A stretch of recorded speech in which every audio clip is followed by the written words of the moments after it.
Hello friends, എയ്സിൻ്റെ മറ്റൊരു വീഡിയോയിലേക്ക് സ്വാഗതം. ഞാൻ നിങ്ങളുടെ സ്വന്തം വിമോച്. അപ്പോൾ നമ്മൾ ഇന്ന് നോക്കാൻ പോകുന്ന സെഷൻ എന്ന് പറയുന്നത് ഇവിടെ തന്നെ കൊടുത്തിട്ടുണ്ട് അല്ലേ. CSEയുടെ ക്വസ്റ്റ്യൻ പേപ്പർ ഡിസ്കഷനാണ്. ഇപ്പോൾ അടുത്ത കാലത്തായിട്ട് CSEയുടെ സിലബസ് മാറ്റിയുള്ള കാര്യം അറിഞ്ഞിട്ടുണ്ടാവുമല്ലോ അല്ലേ. അപ്പോൾ അതിനനുസരിച്ചുള്ള ക്വസ്റ്റ്യനാണ് നമ്മളിന്ന് ഡിസ്കസ് ചെയ്യാൻ പോണത്.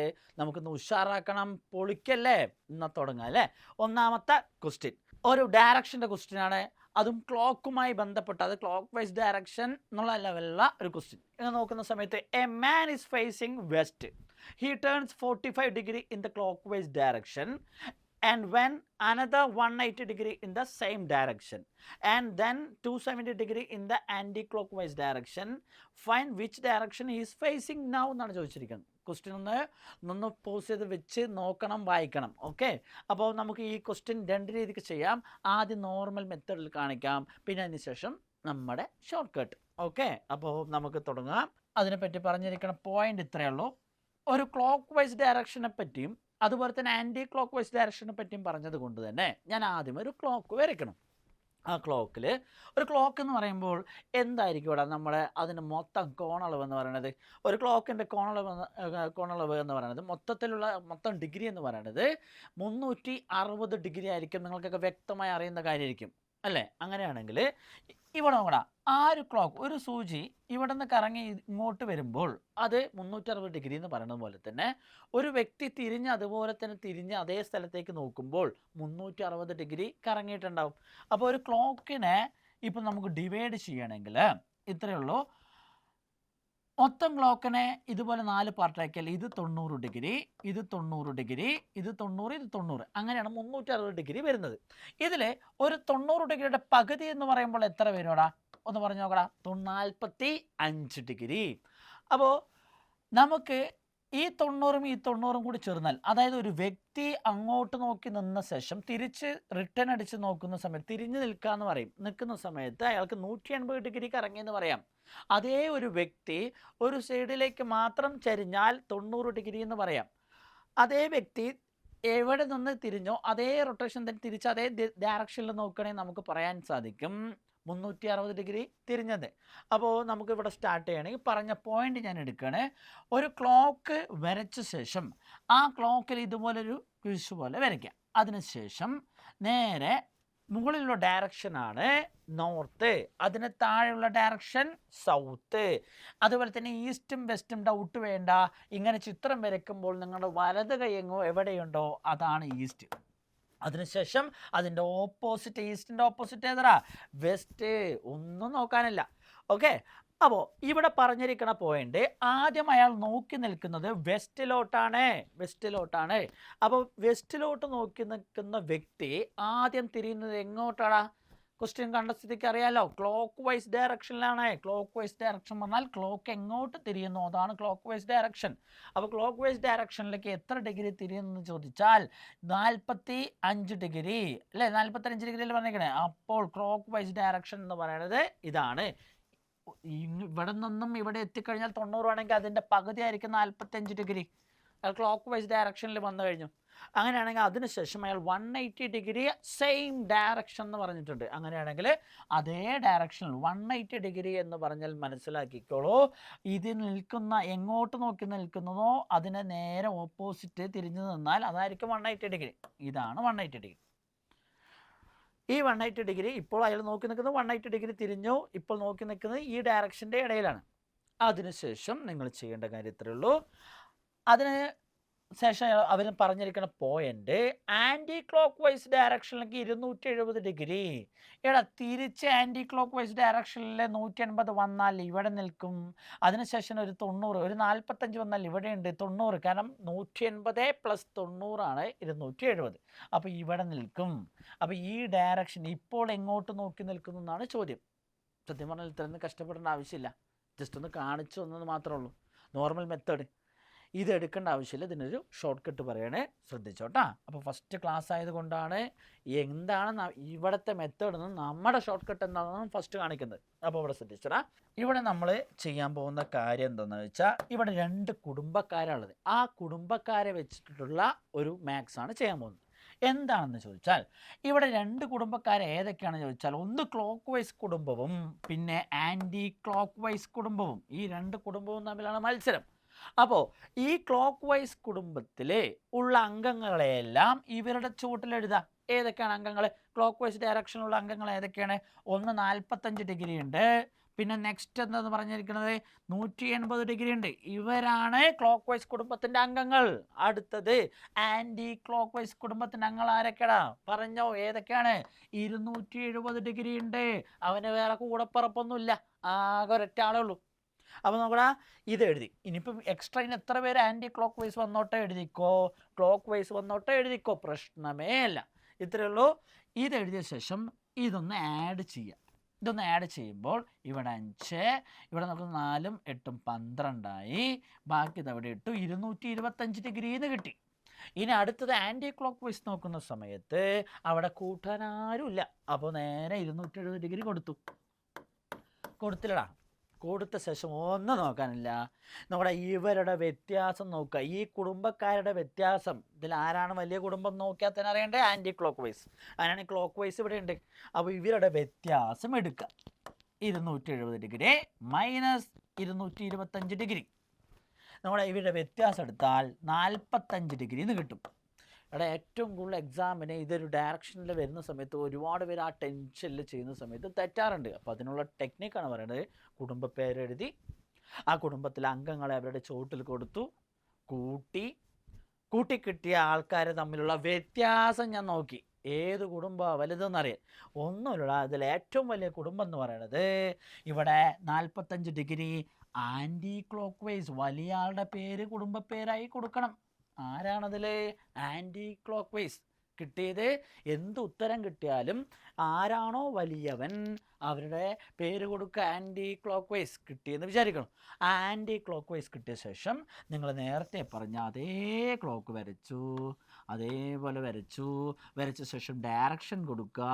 നോർത്ത്, സൗത്ത്, ഈസ്റ്റ്, വെസ്റ്റ് കൊടുത്ത ശേഷം ഫസ്റ്റ് എങ്ങോട്ട് നോക്കി നിൽക്കുന്നതാണ് പറഞ്ഞത്? നേരെ നോക്കി നിന്നത് വെസ്റ്റിലോട്ടാണ്. അവസാനം ആ വെസ്റ്റ് എഴുതിയ ശേഷം ഇത്രയേ ഉള്ളൂ. കിട്ടിയ ഉത്തരത്തെ അവിടെ സബ്സ്റ്റിറ്റ്യൂട്ട് ചെയ്യുക. എങ്ങനെയാണെന്ന് ചോദിച്ചാൽ വെസ്റ്റിൽ നോക്കി നിൽക്കുന്ന ആൾ ആൻറ്റി ക്ലോക്ക് വൈസിൽ 45 ഡിഗ്രി പോകണം എന്നാണ് കിട്ടിയത്. അപ്പോൾ ആൻറ്റി ക്ലോക്ക് വൈസ് പറഞ്ഞാൽ വാച്ചിൻ്റെ ദിശ എന്ന് പറയുന്നത് ഇതാണ്.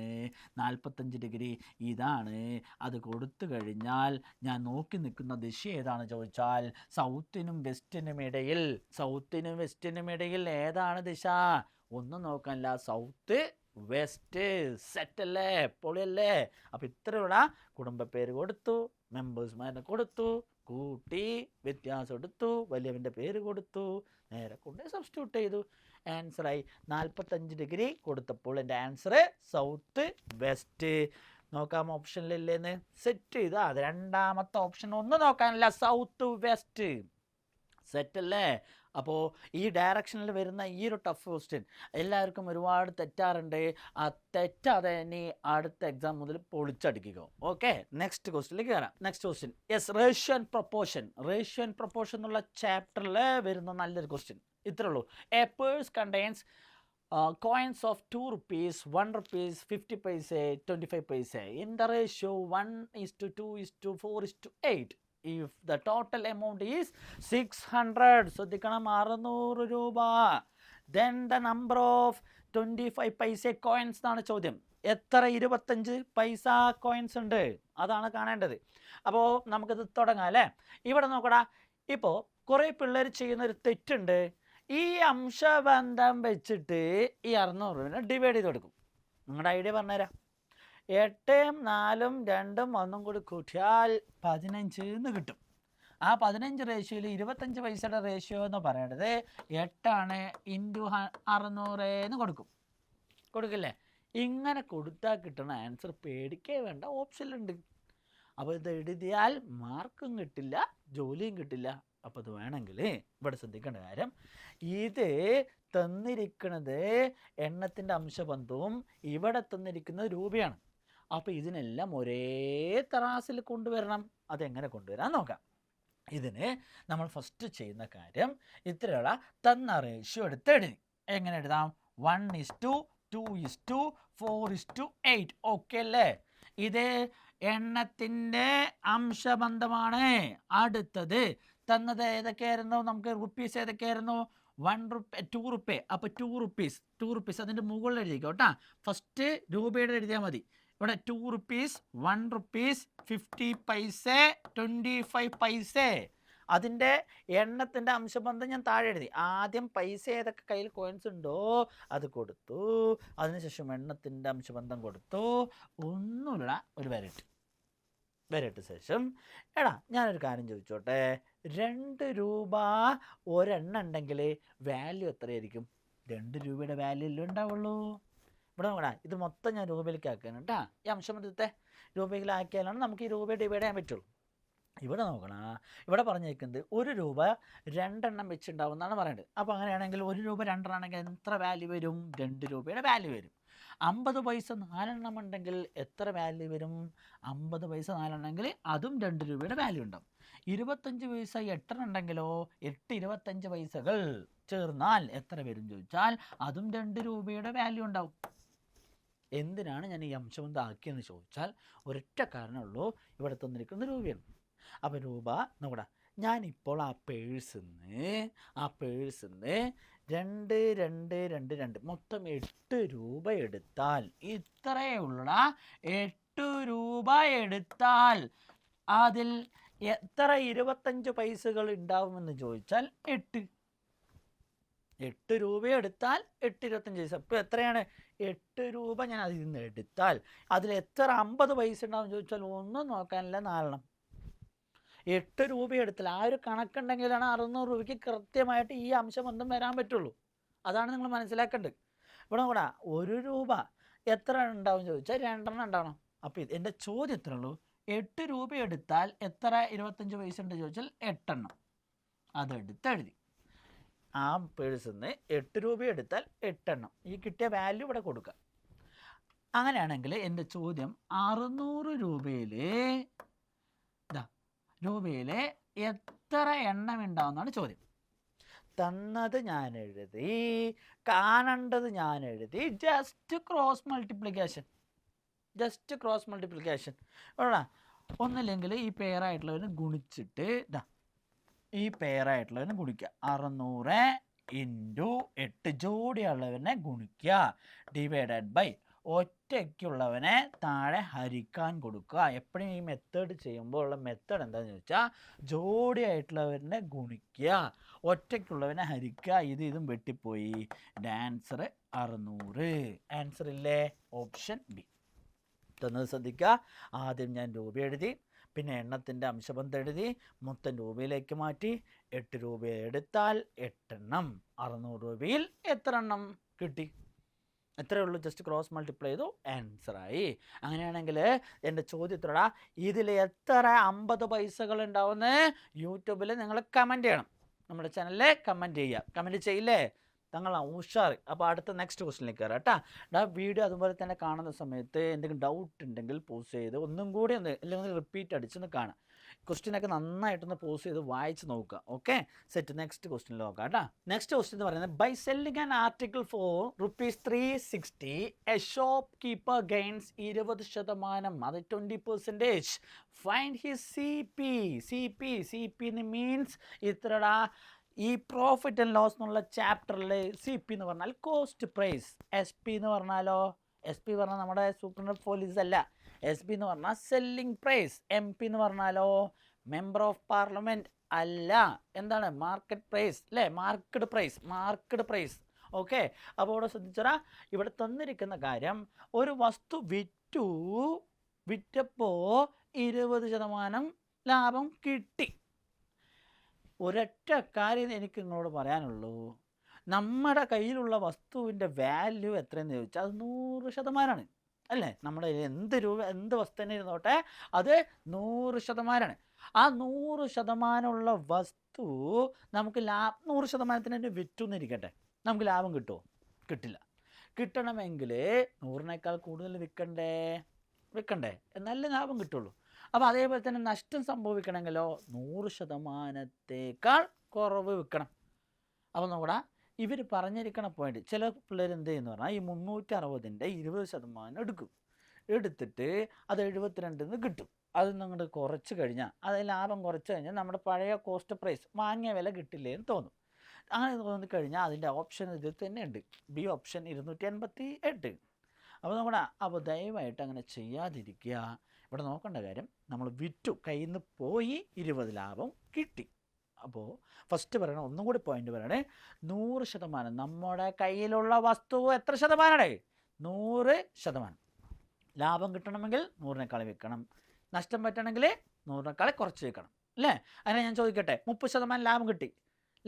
അപ്പോൾ എത്ര ശതമാനമായിരിക്കും നമുക്ക് വിറ്റുണ്ടാവുക? 130%. ലാഭം പറഞ്ഞാൽ 100 കൂട്ടിക്കോ, നഷ്ടം പറഞ്ഞാൽ 100 കുറച്ചോ. ഞാൻ പറയണേ 40% നഷ്ടം പറ്റി, അപ്പോൾ എത്ര ശതമാനമായിരിക്കും?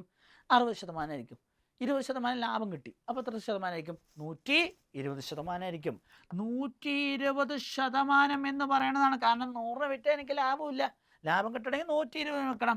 120% 360 രൂപ. മനസ്സിലായി? അത്രേ ഉള്ളൂ. 120% 360. കോസ്റ്റ് പ്രൈസ് പഠിച്ചു വെച്ചോ എൻ്റെ തങ്ങളാ. ഇത്രയുള്ള CP കോസ്റ്റ് പ്രൈസ് എപ്പോഴും 100% അതിലൊരു മാറ്റമില്ല. അപ്പം 100% എത്ര എന്നാണ് എൻ്റെ ചോദ്യം. ക്ലിക്കായി എന്ന് വിചാരിക്കണം. ഇവിടെയും നമ്മൾ ആ മെത്തേഡ് യൂസ് ചെയ്യും. തന്ന ശതമാനം എടുത്തെഴുതുക, കാണേണ്ട ശതമാനം എടുത്തെഴുതി ജസ്റ്റ് ക്രോസ് മൾട്ടിപ്ലൈ. ഇത്രയുള്ള ക്രോസ് മൾട്ടിപ്ലൈ. അപ്പോൾ ഇത്ര ചെയ്യുന്ന സമയത്ത് ജോഡി എപ്പോഴും പെയറായിരുന്നവനെ ഒന്നാക്കുക, അവരെ ഗുണിക്കുന്ന സമയത്ത് 360 ജോഡി 100 ഉണ്ട്. അപ്പോൾ 120 ആരുമില്ല, താഴെ 120 കൊടുക്കുക. ഈ 0ക്ക് 0 വെട്ടി, 12ന് 36 3 തവണ പോയി. എൻ്റെ ആൻസർ 3 × 300. ഒറ്റ ആൻസർ പക്ക. എത്രാമത്തെ ഓപ്ഷൻ? അവർ ഒന്നാമത് തന്നെ കൊടുത്തിട്ടുണ്ട്. ഞാൻ എപ്പോഴും പിള്ളേരോട് പറയാറുണ്ട്, എന്ത് തെറ്റിയാലും പേടിക്കേണ്ട, ഒന്നാമത്തെ ഓപ്ഷൻ ഉണ്ടാവുന്നത്. പക്ഷെ എപ്പോഴും ഒന്നാമത്തിൽ തന്നെ വരില്ല കേട്ടാ, ആൻസറും ഒന്നാമത് വരും. അപ്പോൾ അതുകൂടി ഒന്ന് ശ്രദ്ധിക്കണം. അപ്പോൾ അടുത്ത ക്വസ്റ്റ്യനിലേക്ക് കയറില്ലേ? ഉഷാറാ. അപ്പോൾ ഒന്നും കൂടി കാണാൻ ഡൗട്ടുള്ളവർ ഒന്നും കൂടി വിശദമായി കാണാം. തന്ന ശതമാനം എടുത്തെഴുതി, കാണേണ്ട ശതമാനം എടുത്തെഴുതി, ക്രോസ് മൾട്ടിപ്ലൈ. അത് തന്നെയാണ് find the missing number from the below options. ഈ പാറ്റേൺ നിങ്ങൾ കണ്ടിട്ടുണ്ടാവും. ഇതുപോലെ ഒരുപാട് ക്വസ്റ്റ്യൻസ് നിങ്ങൾ അറ്റൻഡ് ചെയ്ത് പഠിച്ചിട്ടുണ്ടാവും അല്ലേ? ഇപ്പോൾ ഇത്രയേ ഉള്ളൂ. ഇത് തന്നിരിക്കുന്ന കാര്യങ്ങൾ എന്താണെന്ന് ചോദിച്ചാൽ ഇത്രയേ ഉള്ളൂ. ഈ പാറ്റേണിൽ എന്ത് ചെയ്യുന്നോ, ഈ മരത്തിൽ എന്ത് കായ്ച്ചിട്ടുണ്ടോ അതേപോലെ തന്നെ അവിടെയും കായ്ക്കണം, അപ്പോൾ അവിടെ അങ്ങനെയാണെങ്കിൽ ഇവിടെ അടിവേരിലെന്ത് വരും? ഇതൊരു മരം പോലെ വിചാരിക്കും. അപ്പോൾ ഇവിടെ എന്ത് ഇട്ട് കൊടുത്താലാണ് അത് അങ്ങോട്ട് വരാൻ പറ്റുള്ളൂ എന്ന് ചിന്തിക്കും. ഇവിടെ എന്തോ എന്ന് കൃത്യമായ നമ്പർ ഇട്ട് കൊടുത്താൽ ഇത് അവിടെ കൃത്യമായി തഴച്ച് വളരും. അപ്പോൾ നമുക്കത് കണ്ടുപിടിച്ചേ പറ്റുള്ളൂ. അപ്പോൾ അതിന് നമ്മൾ ചെയ്യേണ്ട കാര്യം, എങ്ങനെ ഇവിടെ 6 വരും എന്നാണ് നോക്കേണ്ടത്. 6 വരും. എടാ, ഈ ചോദ്യങ്ങളൊക്കെ നിങ്ങൾ ഉത്തരം നമ്മൾ വീഡിയോ കാണുമ്പോൾ തന്നെ ഒന്ന് പോസ് ചെയ്ത് നോക്കണം കേട്ടോ, എന്നിട്ട് ബാക്കി വീഡിയോ കാണാം. ഓക്കെ? ഇപ്പോൾ ഇവിടെ വരുന്ന സമയത്ത് ഇത്രയുള്ള എങ്ങനെ ഇതിനെ 6 ആക്കാം? ഒന്നില്ലെങ്കിൽ ഇത് ഗുണിച്ചിട്ട് ആ ഗുണിച്ച ഉത്തരത്തെ എന്തെങ്കിലും ചെയ്ത് 6 ആക്കാൻ പറ്റുമോ നോക്കാം. ഇല്ലെങ്കിൽ ഈ സംഖ്യകളുടെ എല്ലാം പകുതി എടുത്തിട്ട് അതിനെന്തെങ്കിലും ചെയ്തിട്ട് ഇങ്ങനെ ആക്കാൻ നോക്കാം. പല രീതി ഉണ്ടാവും. അപ്പോൾ ഈ സംഭവത്തിൽ നമ്മൾ ചെയ്യാൻ പോകുന്നത് ആദ്യം ഇതൊന്ന് ആഡ് ചെയ്ത് നോക്കുന്നു, എത്ര വരും എന്ന് നോക്കാം. നമ്മുടെ 18ഉം 12ഉം പറയുമ്പോൾ നമുക്ക് 30ഉം 60ആയി. 30 60ആയി. 18ഉം 12ഉം 30ആയി. 30ഉം 60ആയി. ഈ 60നെ എന്ത് ചെയ്താൽ 6ആക്കാം? എൻ്റെ അറിവിൽ ഈ 0 പോയാൽ 6ആയി. ആ 0 പോകണമെങ്കിൽ എന്ത് ചെയ്യണം? ÷ 10 ചെയ്താൽ പോരെ. ഈ 0ന് 0 വെട്ടിപ്പോയാൽ എനിക്കിവിടെ കിട്ടില്ലേ 6? അപ്പോൾ നമ്മുടെ അതേ മെത്തേഡ് ഇവിടെ ഫോളോ ചെയ്യുന്നുണ്ടോ നോക്കൂ. ഇവിടെ ഒന്നും കൂടി ആഡ് ചെയ്യണു. ഇത് ആഡ് ചെയ്യുമ്പോൾ 16ഉം 24ഉം 40ഉം കൂടി കൂട്ടുമ്പോൾ 24ഉം 16ഉം 40, 40 + 40 ഒന്നും പറയാനില്ല 80. അതിലും അതുപോലെ തന്നെ. ഇനിയിപ്പോൾ ÷ നിനക്ക് 10 ചെയ്യാൻ 40 ആ 0 പോയാൽ ഇത് കിട്ടും തിരിച്ചറിയാലോ.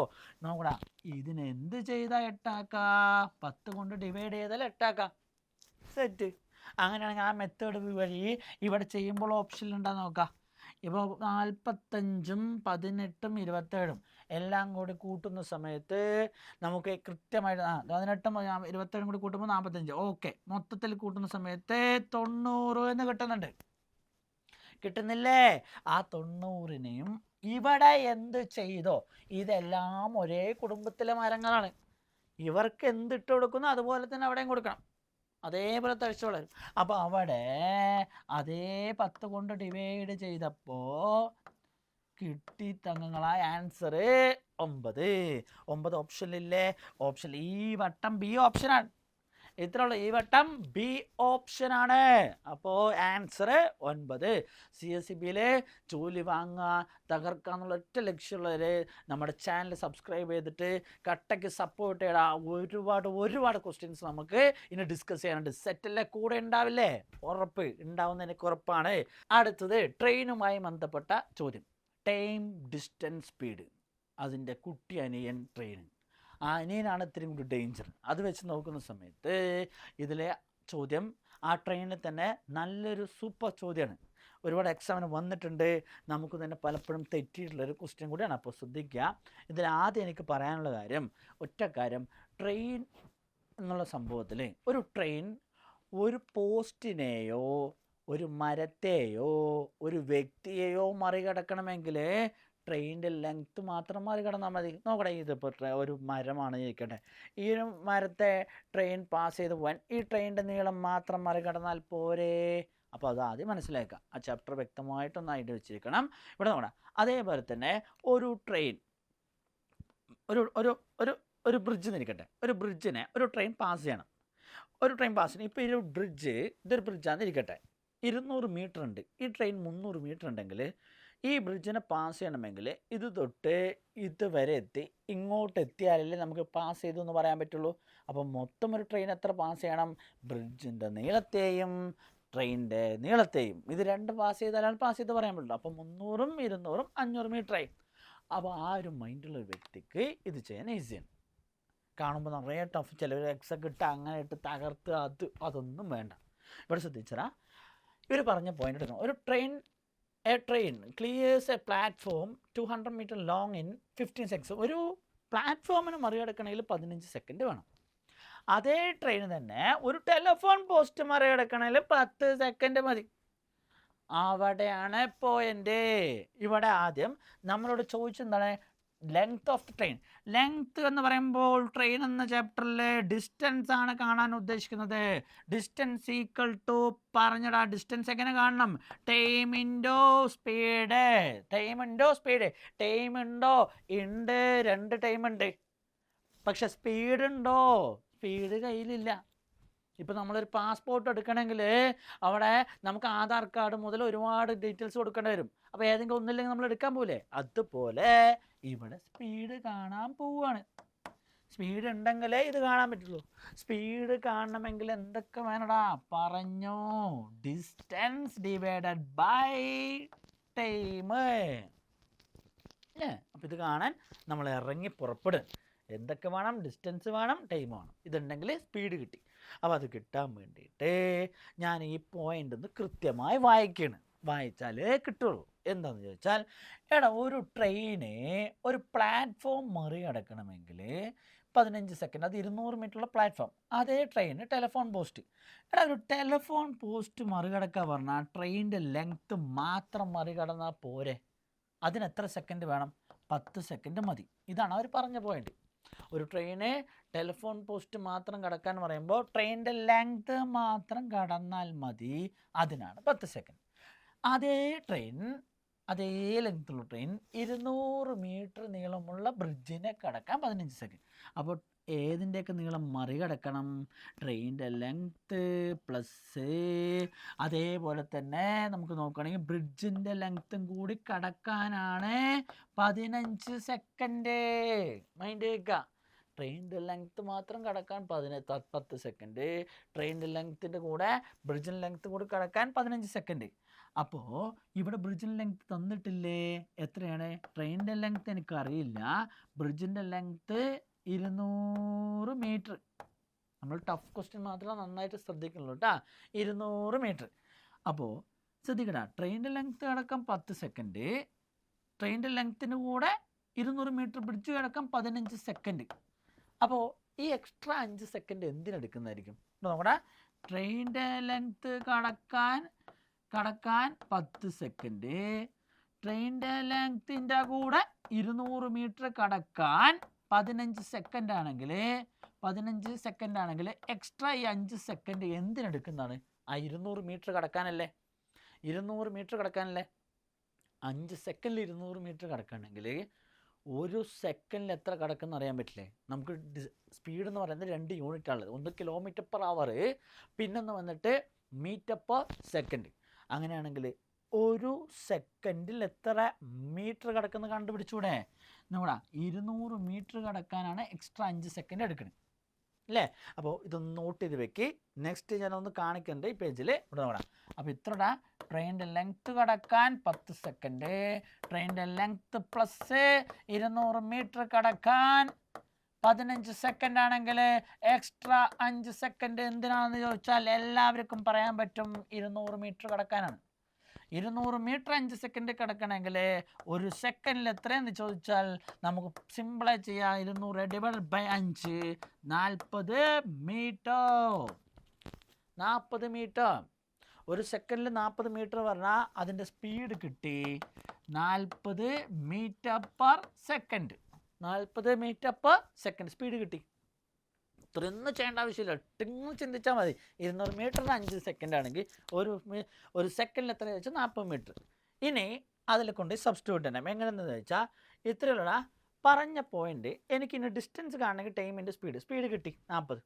ഇനി ടൈം ഏതെടുക്കണം, അതാണ് കാര്യം. 10 സെക്കൻഡ് ഉണ്ട്, 15 സെക്കൻഡ് ഉണ്ട്. ഇതിലേതിൽ വേണമെങ്കിൽ നിനക്ക് സബ്സ്റ്റിറ്റ്യൂട്ട് ചെയ്യാം. ഞാൻ പക്ഷേ ഇതിൽ ഏറ്റവും ഇതായിട്ട് ബ്രിഡ്ജിൻ്റെ നീളം ഇല്ലാത്ത സെക്കൻഡിൽ കൊണ്ടുപോയി സബ്സ്റ്റിറ്റ്യൂട്ട് ചെയ്യണം. കാരണം 10 സെക്കൻഡിൽ എത്ര കടക്കണമെന്ന് ചോദിച്ചാൽ അത് ട്രെയിനിൻ്റെ ലെങ്ത്ത് മാത്രമേ ഉള്ളൂ. ഒരു സെക്കൻഡിൽ 40 മീറ്റർ പോണ ട്രെയിന് 10 സെക്കൻഡിൽ എത്ര പോകും നമുക്ക് പറയാൻ പറ്റില്ലേ? പറ്റും അല്ലേ? നമുക്ക് ഒന്ന് നോക്കാനല്ല. ഡിസ്റ്റൻസ് ഈക്വൽ ടു 10 സെക്കൻഡിൽ 40 മീറ്റർ വെച്ച് പോവുകയാണെങ്കിൽ 10 × 40, എൻ്റെ ആൻസർ 400 മീറ്റർ. 400 മീറ്റർ. ഇനി അതല്ല, ഡിസ്റ്റൻസ് കാണാൻ സാറേ എനിക്ക് അതിൽ ഇഷ്ടപ്പെട്ടില്ല, 15 സെക്കൻഡിൽ മതി എന്നുണ്ടെങ്കിൽ 15 സെക്കൻഡ് കൊണ്ട് കിട്ടും. അപ്പോൾ 15 സെക്കൻഡിൽ എത്ര പോയി ചോദിച്ചാൽ 600 മീറ്റർ. ഇവിടെ ശ്രദ്ധിക്കണം, 15 സെക്കൻഡ് പോണത് ട്രെയിനിൻ്റെ ലെങ്ത്ത് മാത്രമല്ല, കൂടെ ബ്രിഡ്ജിൻ്റെ ലെങ്ത്തും ഉണ്ട്. അപ്പോൾ ആ ബ്രിഡ്ജിൻ്റെ ലെങ്ത്തായി 200 മീറ്റർ കുറയ്ക്കണ്ടേ?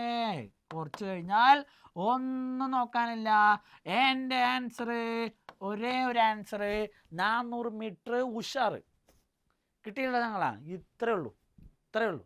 ഇതാണ് ആ ട്രെയിനിലെ ഏറ്റവും ചോദ്യം. അതായത് ടഫായി വന്ന് പിള്ളേർക്ക് അതായത് ചിന്തിച്ച് കിട്ടുന്നില്ല, കുറേ എക്സ് ഇട്ട് നോക്കി അങ്ങനെ ഇട്ട് നോക്കി കിട്ടാത്തൊരവസ്ഥയിൽ നിന്ന ചോദ്യമാണ് ഇത്.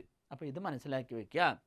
അപ്പോൾ ഇത്രടാ, 200 മീറ്റർ കടക്കാനാണ് എക്സ്ട്രാ 5 സെക്കൻഡ്. ഒരു സെക്കൻഡ് അപ്പോൾ ഒരു സെക്കൻഡിൽ എത്ര ചോദിച്ചാൽ 40 മീറ്റർ. 10 സെക്കൻഡിൽ ട്രെയിനിൻ്റെ ലെങ്ത്ത് മാത്രമേ കടന്നിട്ടുള്ളൂ. അപ്പോൾ 10 × 40, എൻ്റെ ആൻസർ 400 മീറ്റർ. ഒരേ ഉഷാർ കേട്ടോ. അപ്പോൾ ഫ്രണ്ട്സ്, ഇന്നത്തെ ക്ലാസ് വൈൻഡ് അപ്പ് ചെയ്യണേ. അപ്പോൾ ഇനിയും തുടർച്ചയായിട്ട് നിങ്ങൾക്ക് ഇഷ്ടപ്പെട്ട എല്ലാ സബ്ജക്റ്റിലെയും നിങ്ങൾക്ക് വേണ്ട സബ്ജക്റ്റിലെ എല്ലാ ക്ലാസ്സുകളും തുടർച്ചയായി വരുന്നതായിരിക്കും നമ്മുടെ ECSEB ചാനലിൽ. ആ വരുന്ന വീഡിയോസ് നിങ്ങൾക്ക് കൃത്യമായി കിട്ടാനും നിങ്ങൾക്ക് പഠിക്കാനും 2026 നമ്മളെ ബാങ്കിങ് ജോലി എന്നുള്ള സ്വപ്നം നേടാനും നമ്മുടെ ചാനൽ സബ്സ്ക്രൈബ് ചെയ്യുക, ലൈക്ക് ചെയ്യുക, കമൻറ്റ് ചെയ്യുക, കൂടെ ഷെയറും ചെയ്യണം. അപ്പോൾ ഈ വീഡിയോ ഇന്നത്തോടെ വൈൻഡ് അപ്പ് ചെയ്യണേ. അടുത്ത ക്ലാസ്സിൽ വീണ്ടും കാണാം. ബൈ.